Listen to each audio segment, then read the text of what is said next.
Hello Ram Ram सभी भाइयों, कैसे हैं आप सब लोग। आई होप अच्छे होंगे। और पढ़ाई कैसी चल रही, वो भी अच्छी चल रही होगी।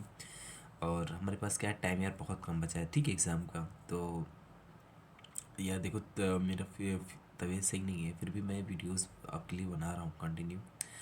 तो प्लीज़ लाइक और सब्सक्राइब प्लीज़ शेयर करवा दो सब लोगों से, अपने जितने दोस्त हैं, ठीक है।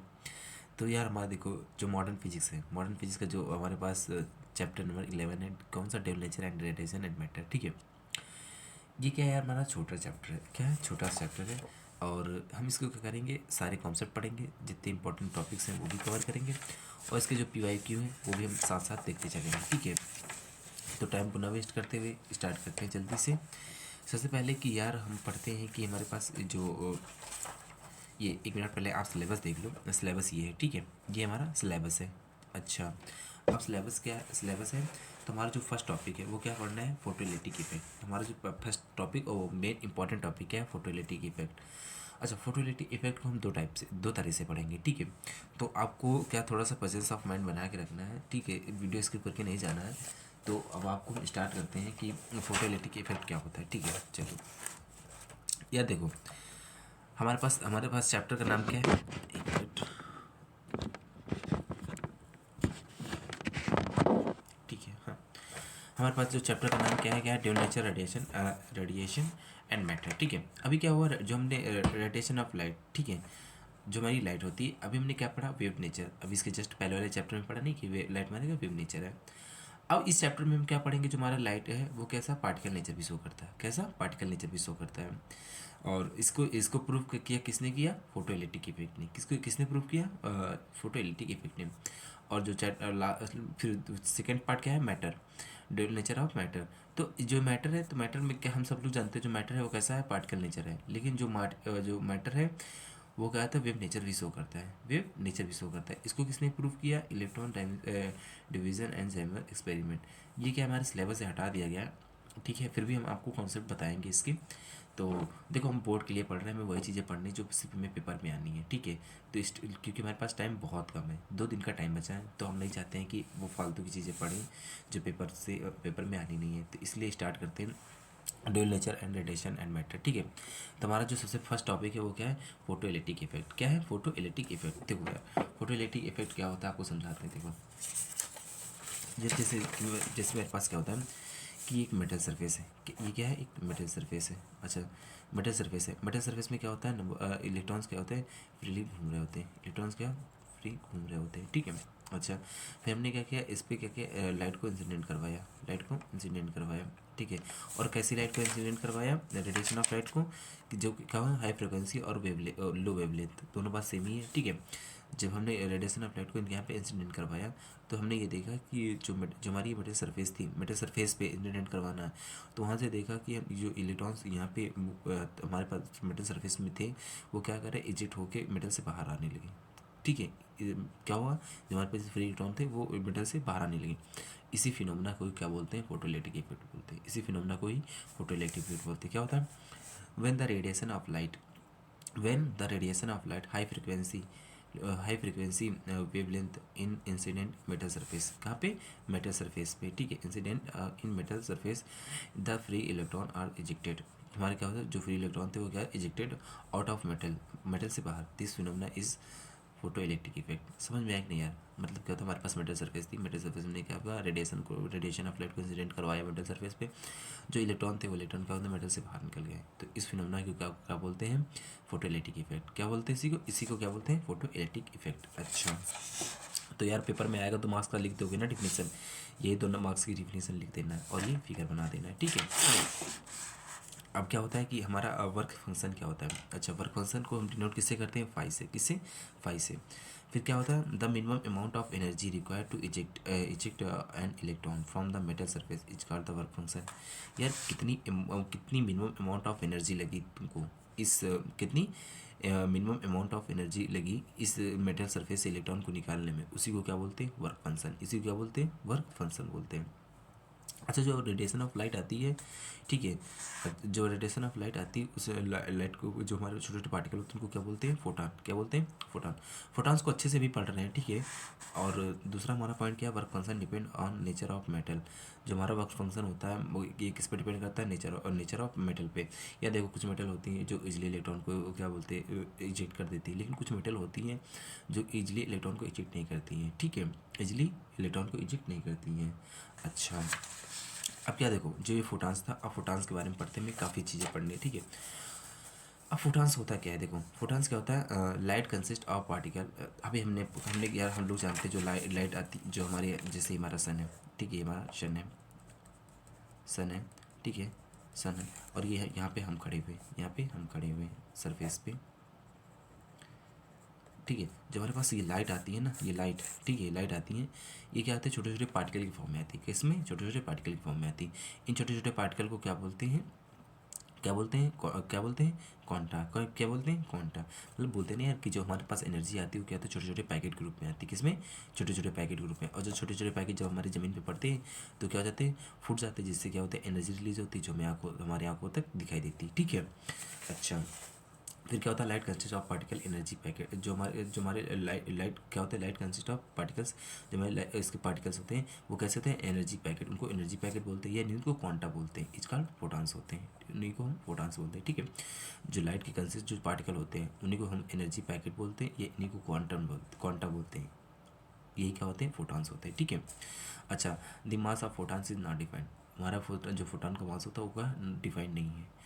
डिसेंस ऑफ न्यूटोनियन मैकेनिक्स, ये न्यूटोनियन मैकेनिक्स पे मतलब क्या है कि मास का जो है, मास जो फोटान का जो मास है वो क्या है, डिफाइन नहीं है, ठीक है। अच्छा, फिर क्या होता है, the rest mass of photon is zero. हाँ, हमारे मतलब कि अगर मैं तुमसे पूछूं कि फोटान का मास कितना होता है, वो क्या बोल सकते हो, क्या, नॉट डिफाइन। अच्छा, ये सब चीज़ें, इन सब चीज़ों का प्रूफ क्या है कि ये देखो, इन सब ये क्वांटम मैकेनिक्स, ठीक है। क्वांटम मैकेनिक्स क्या होता है कि क्या डिटेल में अच्छे से पढ़ना हो ना, बीटेक वगैरह में आपको मैकेनिकल से पढ़ोगे ना तब बहुत अच्छे से समझाया जाता है, ठीक है। वैसे और फिर बाद में क्या है कि the rest mass photon is zero. Rest सिर्फ rest of mass of photon को पता चला कि क्या है, जीरो है। अच्छा, दूसरा, all photons are travel with the speed of 3 × 10⁻8 metre पर सेकेंड। जो फोटान्स होते हैं वो उनकी स्पीड कितनी होती है, 3 × 10⁻मीटर पर सेकेंड, मतलब लाइट की स्पीड से ट्रेवल करते हैं। अच्छा, फिर क्या आता है, फोटान्स आर न्यूट्रल इन नेचर। जो हमारे फोटान्स होते हैं वो कैसे न्यूट्रल इन नेचर होते हैं, ठीक है। ईच फोटान हैज़ अब सबसे इंपॉर्टेंट पॉइंट ये है यार, सबको इसको जरूर याद करके रखना। Each photons has the definite energy and definite momentum. हर एक फोटान की डिफिनिट एनर्जी और डिफिनिट मोमेंटम होता है, ठीक है। अच्छा, मतलब अगर किसी भी फोटान है, कोई भी फोटान, उसकी एनर्जी कितनी होती है, SC/λ, SC/λ, SC/λ। और एच क्या है हमारे पास, एच क्या है हमारे प्लैंक कांस्टेंट। इसकी जो वैल्यू होती है वो क्या होती है, 6.626 × 10⁻⁻34 जूल पर सेकेंड, ठीक है, जूल सेकेंड। अच्छा, अब ये पूछो कि ये फार्मूला कहाँ से आया। यार क्या है कि हमारे क्वांटम जो फिजिक्स है उसमें ये एग्जैक्टली दी गई हुई है, ठीक है। इनका कोई इनको किसी ने प्रूफ नहीं किया, ठीक है, इनको प्रूफ नहीं हुआ, ठीक है। प्रूफ हुए भी हैं तो हमसे क्या बोलते हैं, बहुत हायर उस पर फिजिक्स है, ठीक है। वो हमें नहीं पढ़ना है, हमें सिर्फ पेपर के लिए पढ़ना है, हमें जो बोर्ड में मार्क्स लाने हैं, ठीक, बस। इनको फार्मूला। उसके बाद फिर क्या होता है, अगर हमारा क्या होता है, अगर एनर्जी क्या होता है, अगर एनर्जी हमारे क्या बोलते हैं, एनर्जी जो हमारी वेवलेंथ है, जो हमारी अगर वेवलेंथ है ये, ठीक है, अगर नैनोमीटर में दिया हो तो हमें पास, तो हम इसके जो हम शॉर्टकट फार्मूला लगाएंगे अभी जब न्यूमेरिकल सॉल्व करेंगे तो वहाँ पे सिर्फ क्या लगा देना, याद करके रखना, 1240 अपॉन में लेमडा। और ये आंसर किस में आएगा, इलेक्ट्रॉन वोल्ट में, ठीक, कितना, इलेक्ट्रॉन वोल्ट में। अगर ये फार्मूला तब लगा होगा जब क्या होता है, जो हमारा वेवलेंथ लेमडा है वो किस में दिया हो, नैनोमीटर में, ठीक है। अच्छा, अब फिर क्या होता है, एक एनर्जी का फार्मूला और आता है निकल के, क्या होता है, HF। क्या आता है, HF, ठीक है। ये वाला सब लोगों ने पढ़ा होगा क्लास 10 से, ठीक है। अच्छा, अच्छा, जब मैं इसकी मोमेंटम की बात करूँ, क्या है इसकी, मैं मोमेंटम की बात करूँ तो मोमेंटम का फार्मूला क्या होता है, H/λ। कितना, H/λ। ये हमारा किसका फार्मूला है, ये हमारा मोमेंटम का फार्मूला है, ठीक है। अच्छा, अब इतनी बातें बताओ क्लियर हुई कि नहीं हुई, कोई दिक्कत नहीं ना। आपको यहाँ से दो फार्मूले पकड़ के चलना है, कौन सा, E = SC/λ और दूसरा P = H/λ, ठीक, कोई दिक्कत नहीं। अब हम नेक्स्ट अपना टॉपिक स्टार्ट करते हैं। जो हमारा है ये, हाँ, ये इसको बोलते हैं, पेपर में आती हैं आइंस्टीन फोटोलिटिक इक्वेशन लिखने को, इसके नाम से आ जाती हैं ठीक है पेपर में। तो आपको लिखना है क्या है, देखो समझाते हैं कैसे लिखोगे यार। देखो ये मेरे पास मेटल सरफेस है, ठीक है, मेटल सरफेस है, तुमने क्या किया, रेडिएशन ऑफ लाइट को हाई फ्रिक्वेंसीज में इंसिडेंट करवाया, तुम्हारे पास इलेक्ट्रॉन्स इजेक्ट हुए ऑफ मेटल सरफेस से, ठीक है। अच्छा, आज जो तुमने एनर्जी दी थी वो क्या थी, इक्वल टू एच एफ, और इक्वल टू ये भी लिख सकते हैं सी बाई लेमडा। अच्छा, अब देखो बात क्या है, समझाते हैं एक में समझाते हैं आपको। देखो देखो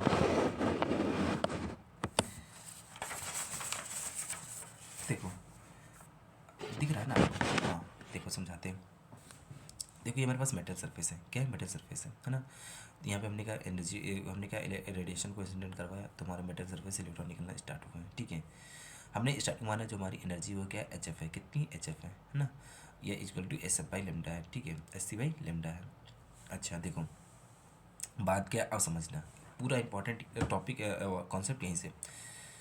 अब तुमने एनर्जी मान लो 8 इलेक्ट्रॉन वोल्ट दिया, एनर्जी कितना दिया, 8 इलेक्ट्रॉन वोल्ट, और जो इसमें यहाँ से जो इलेक्ट्रॉन निकलने में जितना वर्क फंक्शन हुआ वो कितना हुआ, 2 इलेक्ट्रॉन वोल्ट, कितना, 2 इलेक्ट्रॉन वोल्ट, ठीक, 2 इलेक्ट्रॉन वोल्ट।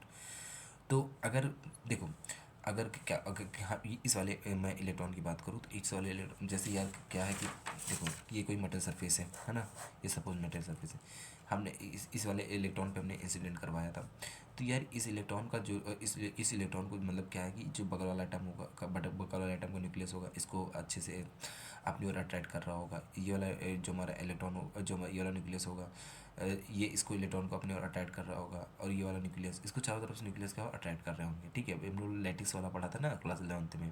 अच्छा, सपोज इसको ऊपर से कोई नहीं अट्रैक्ट, ऊपर से कोई नहीं अटैक कर रहा है, वो अट्रैक्ट कर रहा है, ठीक है इसको।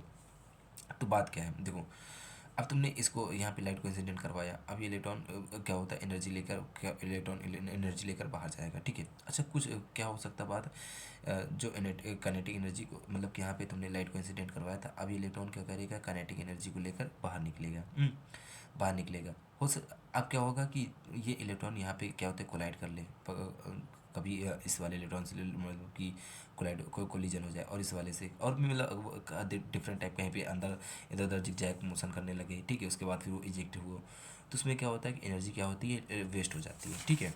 अब क्या हुआ, अगर तुमने 8 इलेक्ट्रॉन वोल्ट एनर्जी दिया, ठीक है, उसके बाद फिर तुमने उसने वर्क फंक्शन में कितना, उसको वर्क फंक्शन, उसको बाहर निकलने के लिए कितनी इलेक्ट्रॉन वोल्ट चाहिए, 2 इलेक्ट्रॉन वोल्ट चाहिए। अगर वो क्या होता है, कोलिजन वेस्ट, मतलब क्या अगर कोलाइड किसी से नहीं करता है तो वो कितनी काइनेटिक एनर्जी को लेकर बाहर निकलेगा, 6 इलेक्ट्रॉन वोल्ट को, ठीक। अच्छा, अगर वो तुमने 8 इलेक्ट्रॉन वोल्ट दिया एनर्जी, अगर उसने टू इलेक्ट्रॉन निकलने में लगा दिया, और उसने क्या हुआ कि कोलिजन मतलब कि यहाँ पे कोलाइड किया, इधर उधर घूमने से, ठीक, इधर उधर इनके साथ अटैच हुआ, ये इनके साथ कोलाइड हुआ। अब उसको निकलने की अब वो कोलाइड हुआ, अब उसके पास कितनी कितनी इलेक्ट्रॉन एनर्जी बची थी, उसने 3 इलेक्ट्रॉन वोल्ट एनर्जी लेके अब बाहर निकलेगा, ठीक है। 3 इलेक्ट्रॉन वोल्ट एनर्जी लेकर बाहर निकलेगा। अगर फिर अगला केस देखते हैं। अगर हमने 8 इलेक्ट्रॉन वोल्ट दिया, उसने दो इलेक्ट्रॉन वोल्ट वर्क फंक्शन में लगाया, और 6 इलेक्ट्रॉन वोल्ट कोलिजन में लगा दिया, ठीक है, कोलिजन में लगा दिया। तो अब उसके बाद उसके पास काइनेटिक एनर्जी कितनी होगी, 0 होगी, कितनी होगी, 0 होगी। अब अगला कंडीशन क्या है कि अगर तुमने 8 इलेक्ट्रॉन वोल्ट दिया और 2 इलेक्ट्रॉन वोल्ट अब उसने वर्क फंक्शन में लगा दिया, और अब की बार 7 इलेक्ट्रॉन वोल्ट उसने कोलिजन वेस्ट में लगा दिया, तो अब की बार इलेक्ट्रॉन निकलेगा ही नहीं। क्या हुआ, इलेक्ट्रॉन निकलेगा ही नहीं। अगर जैसे कि देखो, जैसे यार देखो, कोई भी इलेक्ट्रॉन है उसको, कोई भी इलेक्ट्रॉन है, ठीक है। अगर ये इलेक्ट्रॉन है, इसको मेटल से निकल के बाहर निकल के जाना है। अगर इसको कितनी, मान लो इसको 5 इलेक्ट्रॉन वोल्ट की एनर्जी चाहिए, और तुमने इसको 8 इलेक्ट्रॉन वोल्ट की एनर्जी दी है, तब भी ये तुम श्योर नहीं कह सकते हो कि ये इलेक्ट्रॉन निकल के बाहर जाएगा। क्यों नहीं जाएगा, क्योंकि कोलिजन में भी तो एनर्जी काफ़ी वेस्ट हो सकती है। अगर नहीं वेस्ट किया तो चुपचाप बाहर काइनेटिक की जितनी एनर्जी बचेगी, अगर तुमने 8 दी तो 5 चाहिए थी, तो थ्री 3 इलेक्ट्रॉन वोल्ट एनर्जी लेकर बाहर निकल जाएगा। लेकिन इसके पास क्या है, बात ये है कि यार कंडीशन, बात ये है कि एनर्जी इसके पास, इसने किस पे, कोलिजन पे, डिफरेंट इधर इधर इधर कोलिजन पे क्या हुआ था, वेस्ट कर दिया, क्या, कोलिजन पे इसने वेस्ट कर दिया। तो इसके पास जितनी इसके पास एनर्जी क्या हो गई, वेस्ट हो गई। तो अब इसे बाहर निकलने के लिए क्या होगा, एक्स्ट्रा और एनर्जी देनी पड़ेगी, ठीक, एक्स्ट्रा एनर्जी और देनी पड़ेगी। बात समझे कि नहीं, समझे पड़े। तो हमने ए इक्वल तो हमारा जो मतलब काइनेटिक एनर्जी का मैक्सिमम जो फार्मूला निकल के आएगा कि मैक्स क्या हो जाएगा, ई माइनस फाइव। अगर उसने कहीं पे भी कोलिजन नहीं करता है तो काइनेटिक एनर्जी का मैक्सिमम क्या होगा, ई-5। ये तो हमारा तो इज तो where there is no collision electron comes out the most efficiently, मतलब क्या होता है, नो कोलिजन। ठीक है। अच्छा, फिर हम फोटो इलेक्ट्रिक इक्वेशन, फिर हम ई मैक्स इक्वल टू क्या होगा, इक्वल टू मैक्स क्या होगा, ई की जगह पर हम क्या लिख सकते हैं, H/-5। और ये ई मैक्स के मैक्स इक्वल टू ये भी SC/λ-5। तो ये हुई हमारे पास ये हमारा क्या होता है, आइंस्टाइन की फोटो इलेक्ट्रिक इक्वेशन। ठीक है, ये मोस्ट इंपॉर्टेंट है, 2 मार्क्स का लिखने को आ जाता है, तो इसको इंपॉर्टेंट करके चलना। ठीक है, आई होप समझ में आया कि नहीं यार, बताओ। ठीक है। अच्छा, अब हमारे पास अगला क्या है, इम्पोर्टेंट टॉपिक यार, ये क्या है, फिर पेपर में आता है थ्रेशोल्ड फ्रीक्वेंसी। थ्रेशोल्ड फ्रीक्वेंसी क्या होती है, ठीक है। अब देखो थ्रेशोल्ड फ्रीक्वेंसी क्या होती है, minimum frequency of instantaneous radiation which may be causes photo electric effect. ठीक है, जिसके मतलब क्या होता है, हमें minimum frequency incident radiation which mainly causes photo electric effect. अच्छा देखो यार, हम सपोज इलेक्ट्रॉन के लिए एमिशन की बात करते हैं, तो क्या होता है, हमारी जो इलेक्ट्रॉन एनर्जी होनी चाहिए वो हमेशा वर्क फंक्शन से ज़्यादा या इक्वल में होनी चाहिए। ठीक है, ये बात समझते हो। ई की जगह पर हमने क्या रख दिया, एच एफ, ई की जगह पर रख दिया एच एफ, और ये हमारा ग्रेटर देन इक्वल 5 होगा। ठीक है। अच्छा, हमारे यहाँ पे फ्रीक्वेंसी हमने इसको इधर भेज दिया तो कितना 5/h। अच्छा, अब क्या होता है, फ्रीक्वेंसी हमारी क्या होगा, ग्रेटर देन इक्वल टू किससे, 5/h के। अच्छा, अब जो हमारा यहाँ पे जो एफ हमारा, ठीक है, फ्रीक्वेंसी क्या मिनिमम होनी चाहिए किसके, 5/h के। हमने इसको क्या कर दिया, लेट कर दिया F0। क्या कर दिया, F0। अब हमें जो मिनिमम फ्रिक्वेंसी चाहिए कितनी, F0 से ज़्यादा होनी चाहिए, F0 के इक्वल या बराबर चाहिए। ठीक है, तो 5 इक्वल टू क्या हो जाए, H F0। ठीक है। अच्छा, जो हमारी काइनेटिक मैक्सिमम एनर्जी होगी, काइनेटिक मैक्सिमम एनर्जी क्या होगी, E-5। तो ई की जगह पर हमने क्या रख दिया, ई की जगह पर हमने रख दिया HF, और 5 की जगह पर ये वैल्यू रखी H F0। ठीक है। अब हम क्या करते हैं, जो हमारे पास जो हमने क्या कंपेयर करते हैं किससे, y=mx से, y=mx से। तो y की जगह पर क्या लिखा है, के मैक्स, तो हमने यहाँ पे y की जगह पर के मैक्स लिख दिया। इसका जो ग्राफ बहुत इंपॉर्टेंट है, पेपर में ड्रा करने को आता है। ठीक है। और ये m क्या है, m क्या है, हमारे पास स्लोप होता है, m क्या है, स्लोप होता है। तो स्लोप हमारा क्या दे रखा है, h। क्या दे रखा है, h, तो स्लोप हमारा h हो गया। ठीक है। उसके बाद निगेटिव पार्ट जो हमारा ये दे रखा है कितना, माइनस का सी क्या है, H F0। तो हमारा जो 5 होगा वो क्या है, H0। ये हमारा ऐसे बनेगा। ठीक है, ये हमारा F0 हो गया। ठीक है, जिसको ठीक है, फ्रिक्वेंसी ऑफ प्रोटॉन, और ये हमारा ऐसे डॉट करके। तो 5, अच्छा पेपर में आता है कि यहाँ पे पूछ लेगा कि यहाँ पे -3, तो इसको -3 दे दिया, और -2 दे दिया, तो इसमें पूछ लेगा वर्क फंक्शन कितना होगा। तो आपको पता होना चाहिए जो 5 हमारा जो वर्क फंक्शन होता है वो क्या होता है, यहाँ पे होता है। ठीक है, ये समझ में आया तक नहीं है, बताओ। पेपर में बना लोगे ना यार, ठीक है, कॉपी में लिख देना यार अच्छे से बना के, ठीक है, सुंदरता सजा के। अच्छा, फिर क्या होता है हमारा थ्रेशोल्ड वेवलेंथ। थ्रेशोल्ड वेवलेंथ क्या होता है यार, देखो थ्रेशोल्ड वेवलेंथ क्या होता है, दी मैक्सिमम वेवलेंथ, क्या, the maximum wavelength, longest wavelength in of incident radiation can causes photo electric effect. अच्छा, थ्रेशोल्ड वेवलेंथ, अच्छा हम जानते हैं जो फॉर इलेक्ट्रॉन इमिशन के लिए, आपको दिख रहा है ना, देखो हाँ, क्या होता है, the maximum wavelength of incident radiation can causes of photo electric effect. ठीक है। जो फॉर इलेक्ट्रॉन इमिशन के लिए क्या होता है, ये हमारा क्या होता है, ग्रेटर देन इक्वल टू होगा 5 के। तो ई की जगह पर हमने SC/λ रख दिया, तो ग्रेटर देन इक्वल टू 5 हो गया। अच्छा, तो फिर क्या होता है, हम लेमडा को यहीं पे, लेमडा को इधर रखे तो SC/, ये 5 हो जाएगा। ठीक है। अब क्या होता है, लेमडा हमारा क्या मैक्सिमम होगा, तो क्या हो जाएगा, SC/5 इसको लेमडा नॉट। ठीक है। अच्छा, तो हमारा क्या हो जाएगा कि जो हमारा 5 हो जाएगा वो क्या हो जाएगा, SC/λ/F0 इस वाली इक्वेशन से। ठीक है। तो हमारा जो के मैस होगा क्या होगा, E-5। के मैस क्या होगा, E-5। अभी हमने आइंस्टाइन फोटोइलेक्ट्रिक इक्वेशन से पढ़ा, तो के मैस इक्वल टू क्या हो जाएगा, SC, देखो SC में यहाँ पे ई की जगह पर SC/में लेमडा, ये माइनस, और 5 की जगह पर हमने जो ये 5 की जगह पर हमने जो ये वैल्यू निकाली, क्या वैल्यू निकाली, SC/λ0, यहाँ पे ये रख दिया। आपने क्या किया, y=m, इसको उसको स्ट्रेट लाइन वाली जो इक्वेशन थी, y=mx-c, इसके साथ क्या कर लिया, कंपेयर कर लिया। जब कंपेयर करेंगे तो हमारे पास y क्या है, कि मैक्स इलेक्ट्रॉन, यहाँ पे ये रख दिया। और आपके पास इसका स्लोप क्या होगा, इसका स्लोप क्या होगा, SC, स्लोप क्या होगा, SC। और जो ये कट पॉइंट क्या कहता है, 1/λ0। ठीक है।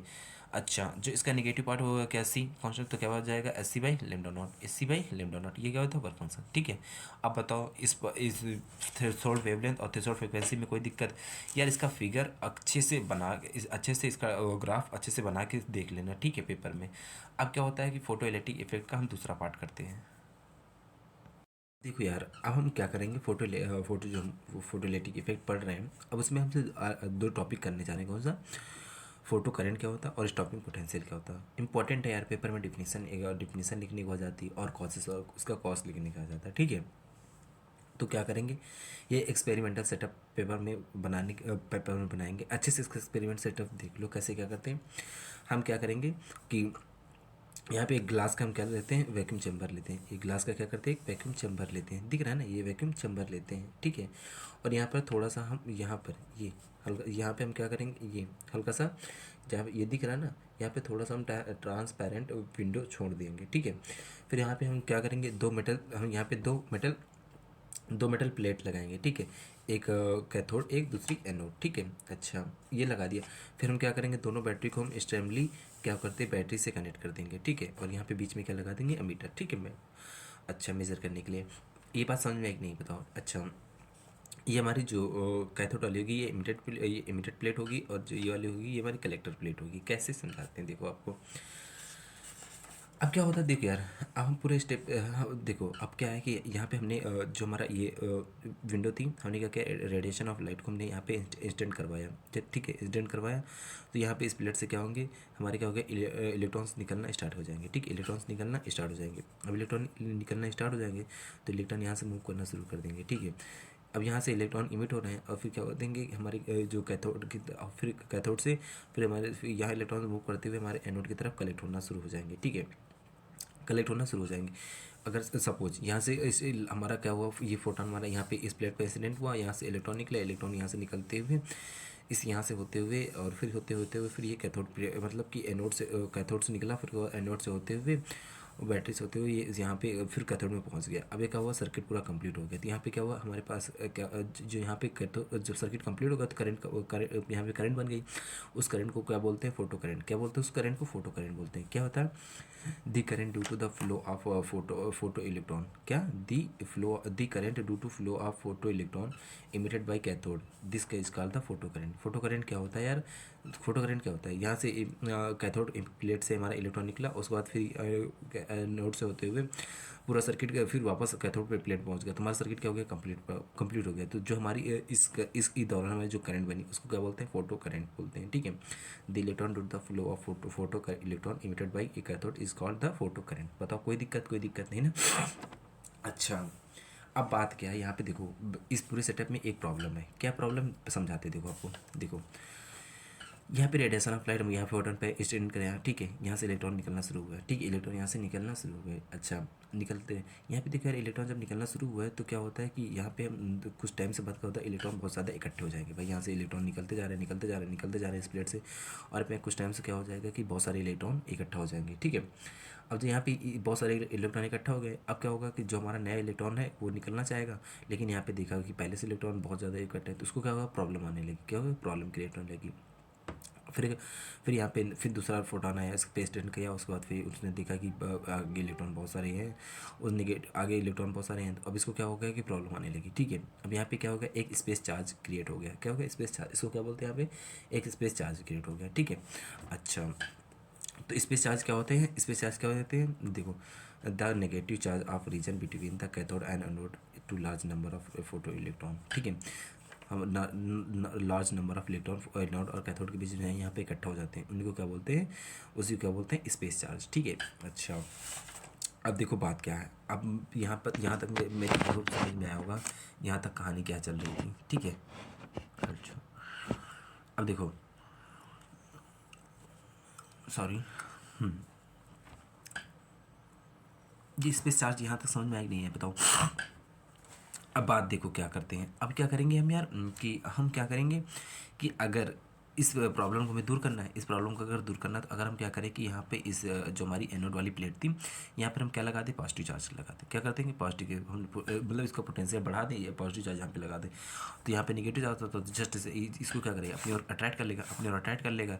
तो अट्रैक्ट करने लेगा तो मतलब यहाँ पे क्या जो स्पेस चार्ज की प्रॉब्लम थी वो क्या हो जाएगी, दूर हो जाएगी। क्या हो जाएगी, स्पेस चार्ज की जो प्रॉब्लम थी वो क्या हो जाएगी, दूर हो जाएगी। अच्छा, स्पेस प्रॉब्लम की चार्ज जो स्पेस प्रॉब्लम की जो प्रॉब्लम हो रही थी वो दूर हो जाएगी। यहाँ पे हमने क्या किया, पॉजिटिव प्लेट लगा दिया, पॉजिटिव चार्ज को बढ़ा दिया। ठीक है, अब पर क्या होता है, एक कंडीशन आती है, एक कंडीशन आती है। ठीक है, एक कंडीशन आती है यहाँ से, तुम यहाँ एक कंडीशन क्या आती है, जैसे यहाँ से रेडिएशन से इलेक्ट्रॉन निकला, इलेक्ट्रॉन से निकला तो उसके बाद यहाँ पे पॉजिटिव चार्ज क्या पड़ा हुआ है, ये खुद के इलेक्ट्रॉन तो इमिट नहीं कर रहा है। तो ये क्या करेगा, इस जितने इलेक्ट्रॉन निकलते जाएंगे अपनी ओर अटैच करते जाए, अपनी ओर यहाँ से जैसे ही निकला उसको अपने खींच लिया, जैसे ही निकला यहाँ से फिर अपनी ओर खींच लिया, जैसे हमने निकला खींच लिया।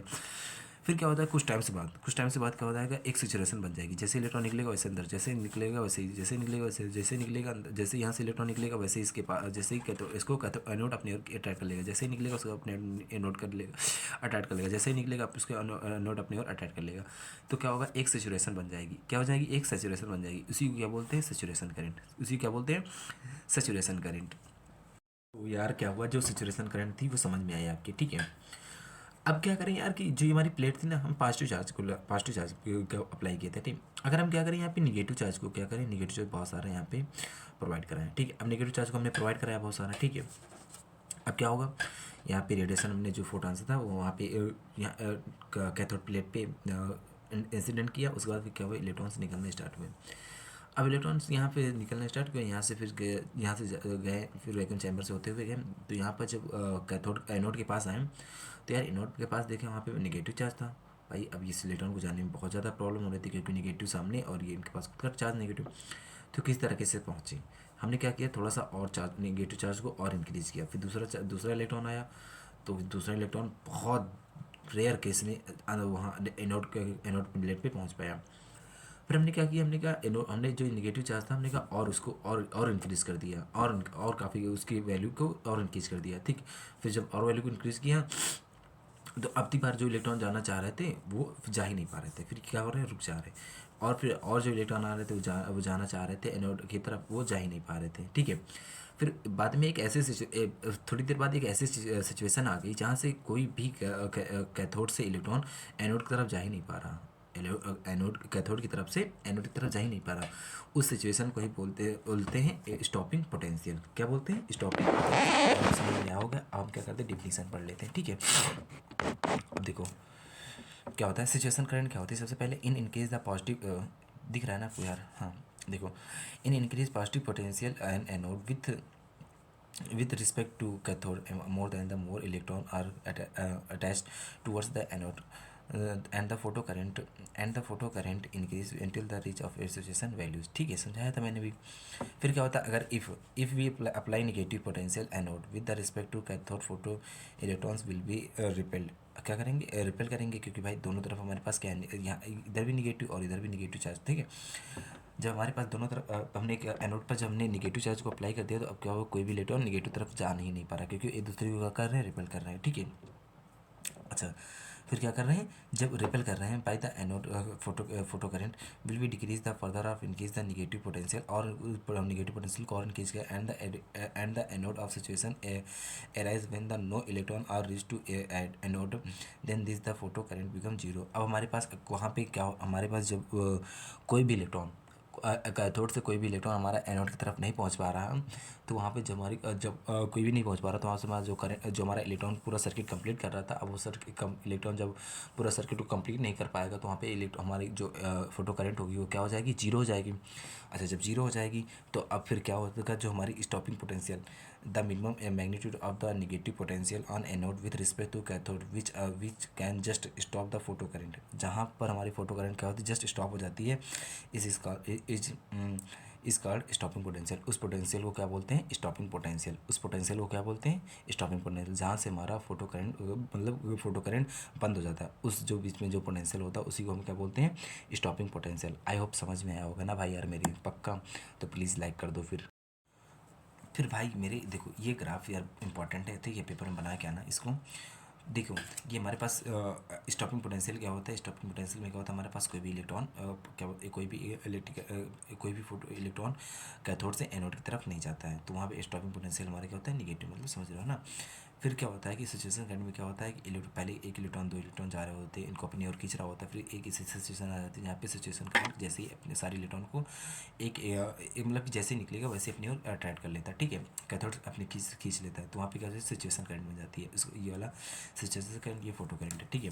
अच्छा, ये anode plate potential with respect to cathode. देखो भाई अच्छे से इसको ग्राफ देख लो यार, इसको पेपर में बिल्कुल ड्रा करके आना है, ठीक है। अब आगे हम नेक्स्ट टॉपिक अपना स्टार्ट करते हैं यार, जो सबसे इम्पोर्टेंट है।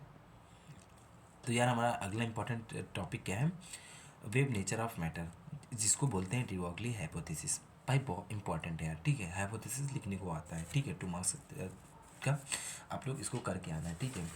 अब देखो समझाते हैं आपको, एक मिनट, हाँ देखो, डी ब्रॉगली हाइपोथेसिस। देखो हमने अभी क्या होता है, जो फोटो इलेक्ट्रिक इफेक्ट था उसने क्या प्रूव किया, जो लाइट है, जो लाइट रेडिएशन है वो क्या है, पार्टिकल नेचर है, कैसा है, पार्टिकल नेचर है, ये बात प्रूफ हो गई।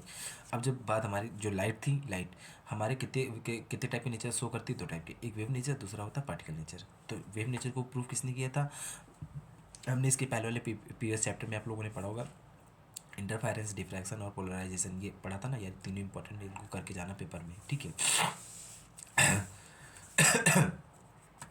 अब ये क्या है, पार्टिकल नेचर, क्या है, पार्टिकल नेचर। अब पार्टिकल अभी अब लाइट कैसा है, पार्टिकल नेचर है, इसको प्रूफ कौन सा, photo electric effect, quantum effect और ब्लैक बॉडी रेडिएशन, ठीक है। अब क्या होता है कि ये चीज़ हमने पढ़ लिया, ठीक है। अब डी ब्रॉगली की हाइपोथेसिस क्या थी, ये समझाते हैं। देखो डी ब्रॉगली हाइपोथेसिस थी, वो उन्होंने एक लाइन बोला, क्या बोला, nature has symmetry, nature has symmetry, उन्होंने ये बात बोली, बहुत भयंकर बात थी ये। कहने का मतलब क्या था कि जो मैटर होता है वो क्या होता है, पार्टिकल और दोनों वेव के नेचर शो करता है। बात क्या है कि जो हमारा मास होता है, मास किससे बनता है, एनर्जी से, और एनर्जी किससे बनता है, मास से बनता है, ठीक है। मतलब क्या, नेचर है सिमेट्री। अच्छा, तो ये बात तो सही थी, ठीक, कोई दिक्कत नहीं थी।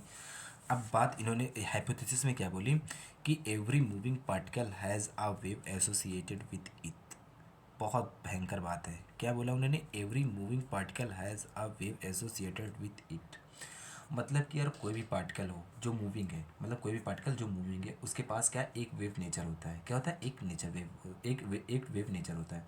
जैसे कि यार हम भागना शुरू कर दें, जैसे कि हम क्या होते हैं, हम भागना शुरू करते हैं तो हमारे साथ क्या आता है, एक वेव एसोसिएटेड हो जाएगी। अगर हम इस पेन को खूब तेज़ी से फेंक दें तो क्या हो जाता है, इस पेन के साथ एक वेव एसोसिएटेड हो जाएगी, ठीक है। अच्छा, तो इस बात का, पर इस बात का यार कोई प्रूफ नहीं था, क्या है, इस बात का कोई प्रूफ नहीं था, ठीक है। जो हमारे डिवॉगली थे वो क्या करते, पीएचडी कर रहे थे, पीएचडी में करने के बाद क्या होता है, आपको थीसिस सबमिट करनी होती ना, तो फिर वो, और फिर उन्होंने क्या हो अपने उसमें इसमें क्या हुआ कि उन्होंने बोला कि उन्होंने ये बात बोली कि एवरी मूविंग पार्टिकल ऐसा वेव एसोसिएटेड विद इट।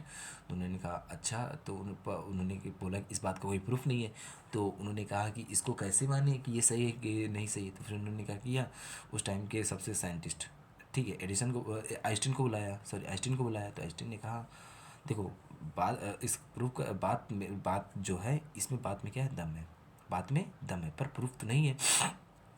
तो उन्होंने फिर क्या हुआ कि जो फिर उन्होंने ये फार्मूला जो दिया, क्या होता है, lambda equal to H by P, क्या होता है, एच बाई पी।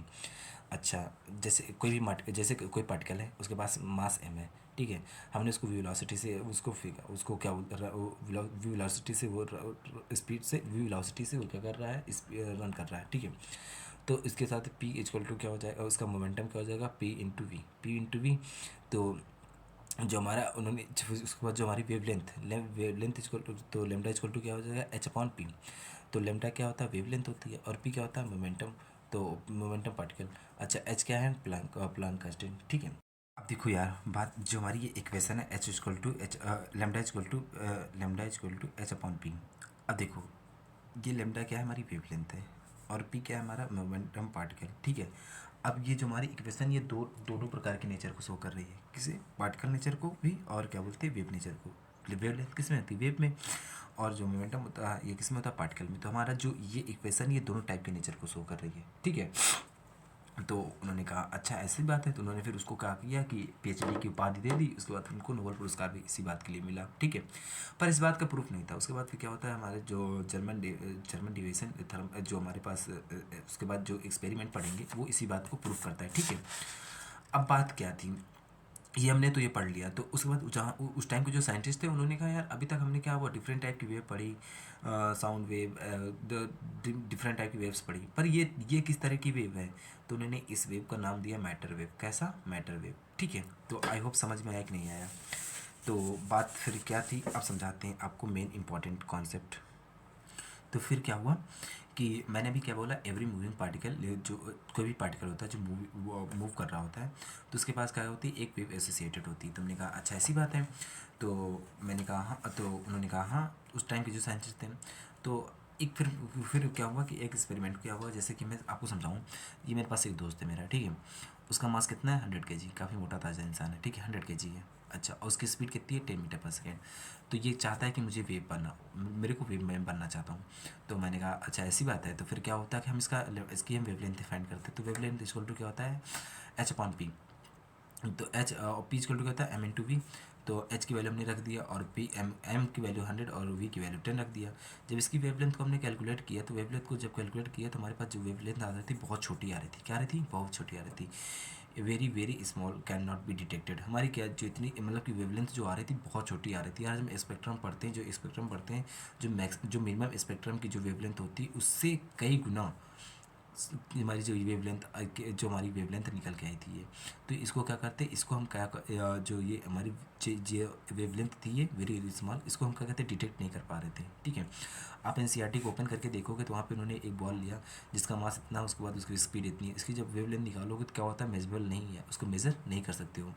तो इसलिए इसकी हम वेवलेंथ को क्या कर रहे थे, मेज़र नहीं कर पा रहे थे। उन्होंने कहा फिर तुम तो बोल रहे थे कि अभी ये हर एक मूविंग पार्टिकल वेव नेचर को शो करता है, तो आप बताओ यहाँ पे कोई भी पार्टिकल को ये पार्टिकल जो हमारे हम रन कर रहे थे, तो ये वेव नेचर को क्यों नहीं शो कर पा रहा था।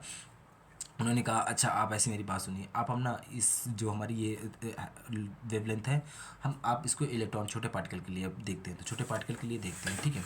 तो उन्होंने फिर किसका एग्जांपल लिया, इलेक्ट्रॉन का लिया, ठीक है। इलेक्ट्रॉन का, अच्छा इलेक्ट्रॉन क्या होता है, स्मॉल पार्टिकल्स है। तो इसका मास कितना होता है, 9.1 इंटू 10 की पावर इतना, इसकी वेलोसिटी इतनी है, ठीक है। अच्छा, जब इसकी हमने वेवलेंथ को फाइंड किया, तो इसकी जब वेवलेंथ को फाइंड किया तो इसकी वेवलेंथ अप्रॉक्सीमेट आ रही थी कितनी, लेमडा इक्वल टू 7.33 इंटू 10 की पावर -5, और ये कितना लेमडा इक्वल टू आ रहा था 7.33 एंगस्ट्रॉम, ठीक है। अप्रॉक्सीमेट कितना रहा था 7.33। ये क्या था, सिग्निफिकेंट। इसको तुम क्या कर रहे थे, इसको मेजर कर रहे थे, इसको तुम क्या कर रहे थे, मेज़र कर पा रहे थे। तो हम यहाँ से प्रूफ होता था, यहाँ से जब प्रूफ हुआ जो इलेक्ट्रॉन होता है वो कैसा नेचर शो करता है, वो एक वेव नेचर शो करता है, ठीक है। वो कैसा नेचर शो करता है, वेव नेचर शो करता है। तो आई होप आपको कॉन्सेप्ट समझ में आया होगा डी ब्रोगली के हाइपोथेसिस के बारे में, ठीक है। हाइपोथेसिस के बारे में अच्छे से हमने इसको क्या हुआ, लॉन्ग में पढ़े, इसको अच्छे से इस क्वेश्चन को किया। अब क्या होता है कि फिर उन्होंने एक बात बोली कि हमने एक बार फिर हम क्या थे, जो वेवलेंथ थी, उन्होंने वेवलेंथ को हम फाइंड करते हैं किसके, in terms of the kinetic energy के। किसके, वेवलेंथ को फाइंड करते हैं in terms of kinetic energy के। जैसे मेरे पास कोई पार्टिकल एम है, तो कोई पार्टिकल उसका मास क्या है, एम है, और भी वेलोसिटी से रन कर रहा है, तो उसकी काइनेटिक एनर्जी क्या होती है, 1.2 mv, इसका सबको पता है। अच्छा, इसका मोमेंटम क्या हो जाएगा, पी इंटू वी। अब यहाँ से हमको इसको हमको काइनेटिक एनर्जी के फॉर्म में लाना है, तो हम इसको क्या करेंगे, यहाँ से एम वी को यहीं पे रखा और इसको पी अपॉन वी लिख दिया, पी अपॉन में एम लिख दिया। और जो ये वैल्यू आई हमने इसको इक्वेशन में पुट किया फर्स्ट वाले में, तो M kinetic energy equal to हो जाएगा 1/2 m, और वी की जगह पर पी अपॉन एम का स्क्वायर रख दिया। अच्छा, तो 1/2 m P square upon M square, तो एक से एम कट जाएगा तो क्या होता जाएगा 1/2 पी स्क्वायर एम हो जाएगा। अच्छा, तो kinetic energy 1/2 P square upon में एम हो जाएगा। तो यहाँ से तुम पी स्क्वायर की वैल्यू निकालो तो क्या हो जाएगा, तो पी स्क्वायर के ये 2 और एम इसके साथ मल्टीप्लाई हो जाएगा 2 इंटू एम, ठीक है। जब स्क्वायर को इधर भेजोगे तो इसमें रूट में हो जाएगा, तो 2 इंटू एम काइनेटिक एनर्जी, ठीक है। अच्छा, तो फिर हमारे पास जो मोमेंटम का जो एनर्जी ये वाला फार्मूला निकला वो क्या होता है, पी इक्वल टू क्या होता है, अंडर द रूट 2 एम के, ठीक, मास into kinetic, 2 into mass into kinetic energy, ठीक है। इसको याद रखना। अब हमने क्या होता है, लेमडा इक्वल टू हम जानते हैं क्या होता है, एच अपॉन पी होता है, तो एच पी की जगह पर क्या रख सकते हैं, एच अपॉन में two mass into kinetic energy. ये इंपॉर्टेंट याद रखना, ठीक है, क्वेश्चन, क्योंकि क्या होता है फॉर्मूले में अभी न्यूमेरिकल्स करेंगे तो अच्छे समझ में आएगा, ठीक है। फिर हमने क्या किया, जो वेवलेंथ था एसिलेटेड पार्टिकल, इसलिए एसिलेटेड पार्टिकल के लिए किया, तो उसमें क्या हुआ, जैसे हमारे पास यहाँ पे कोई चार्ज पार्टिकल, ठीक है, ठीक है, उसको वेलोसिटी से थी, यहाँ पे वी वेलोसिटी उसको प्रोवाइड करा, तो यहाँ से इसकी स्पीड वी हो गई, ठीक है।